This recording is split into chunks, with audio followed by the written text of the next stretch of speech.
دوستو، اس سیریز کی پہلی قسط میں ہم نے آپ کو واسکو ڈا گاما کی زندگی اور اس کے کیریئر کے بارے میں بتایا تھا۔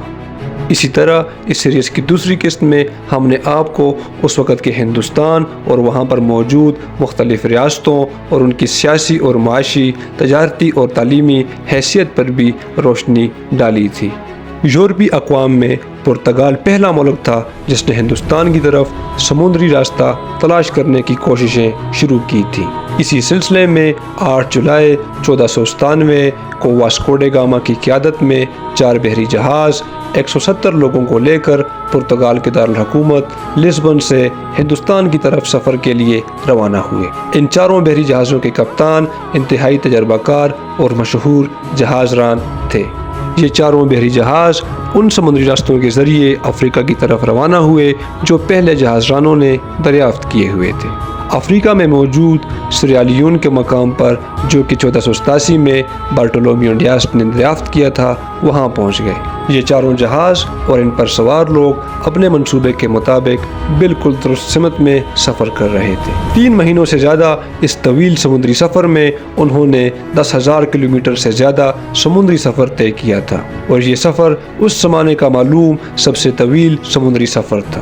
وہ اس مقام پر پہنچنے کے بعد کچھ دنوں کے لیے ٹھہرے۔ 4 دسمبر 1497 کو وہ مغربی افریقہ کی ساحلی پٹی کے اس مقام سے جو بارٹولومیو ڈیاس نے دریافت کیا تھا سے آگے نکلتے ہوئے کھلے سمندر کے ان پانیوں سے گزرے جو یورپی لوگوں کے لیے نامعلوم تھا، اور کوئی یورپی جہاز ران ان کے بارے میں نہیں جانتا تھا۔ 2 مارچ سے 29 مارچ 1498 کو واسکو ڈا گاما مشرقی افریقہ میں موزمبیق آئی لینڈ یا جزائر موزمبیق کے آس پاس پہنچ گیا تھا۔ یہ جزائر اور اس سے ملحقہ ساحلی پٹی پر عربوں کا کنٹرول تھا، اور یہ علاقے ہندوستان کے ساتھ سمندری تجارت کے نیٹ ورک کا حصہ تھے۔ اس مقام پر پہنچنے کے بعد واسکو ڈا گاما نے دانستہ طور پر اپنی اصلیت چھپائی اور خود کو ایک مسلمان تاجر کے طور پر متعارف کرایا۔ شاید وہ جان چکا تھا کہ یہ علاقہ عیسائیوں کے لیے محفوظ نہیں اور یہاں کے لوگ مسلمان ہیں جو عیسائیوں کو ناپسند کرتے ہیں۔ اس نے وہاں پہنچنے کے بعد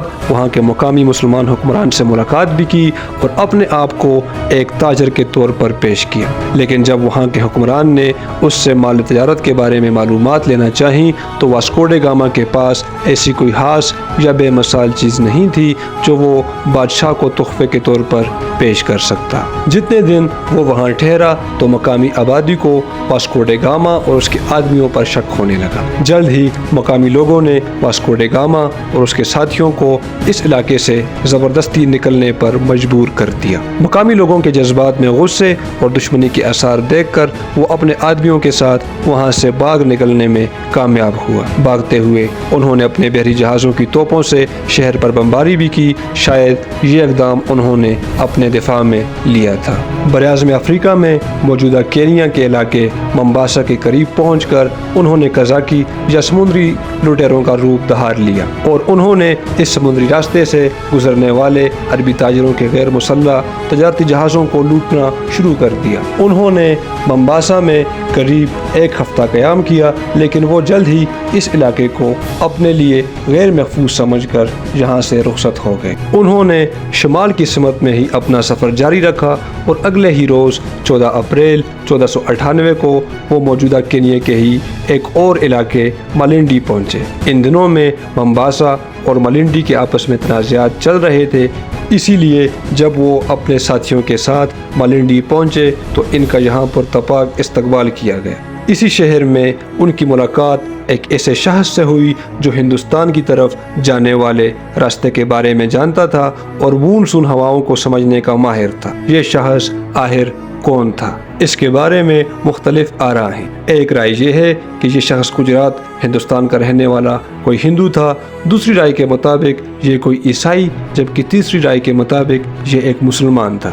ایک مشہور لوک داستان کے مطابق وہ اپنے زمانے کا مشہور بحری کپتان اور جہاز ران ابن ماجد تھا۔ ابن ماجد ایک مشہور جہاز ران اور کپتان تھا جو 1432 کو موجودہ متحدہ عرب امارات کے علاقے راس الخیمہ میں پیدا ہوا۔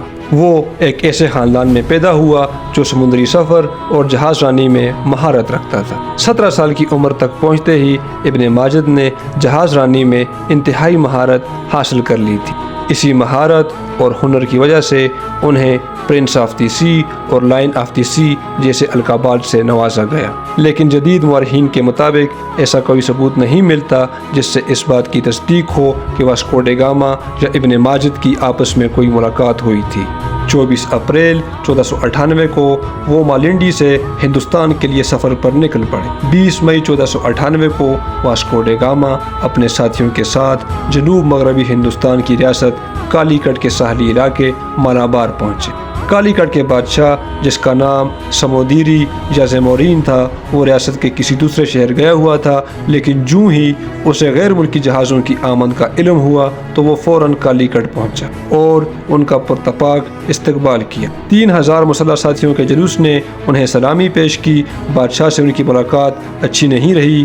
انہوں نے بادشاہ کو جو تحائف دیے ان میں سرخ کپڑے کے 4 چوغے، 6 یورپین طرز کی ٹوپیاں یا ہیٹس، ایک صندوق جس میں پیتل کے بنے 7 برتن، 2 بیرل تیل، شہد کے کچھ پیپے وغیرہ شامل تھے۔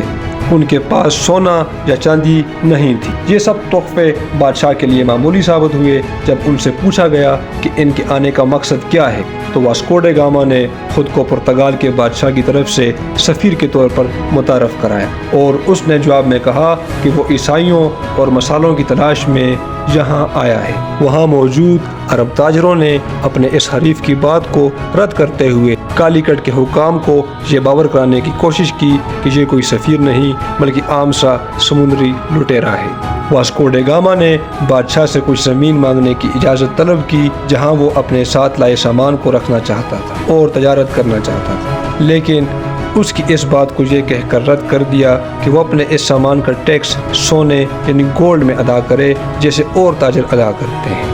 ان کی یہ ملاقاتیں بے نتیجہ رہیں اور ان سے تعلقات میں تناؤ پیدا ہوا، اور اسی اشتعال میں واسکو ڈے گاما 29 اگست 1498 کو کالی کٹ سے پرتگال واپسی کے لیے روانہ ہوا۔ انہوں نے بادشاہ کے چند سپاہیوں اور 16 مچھروں کو اپنا قیدی بنا لیا اور ان کو زبردستی اپنے ساتھ لے کر اپنی منزل یعنی پرتگال کی طرف نکل پڑا۔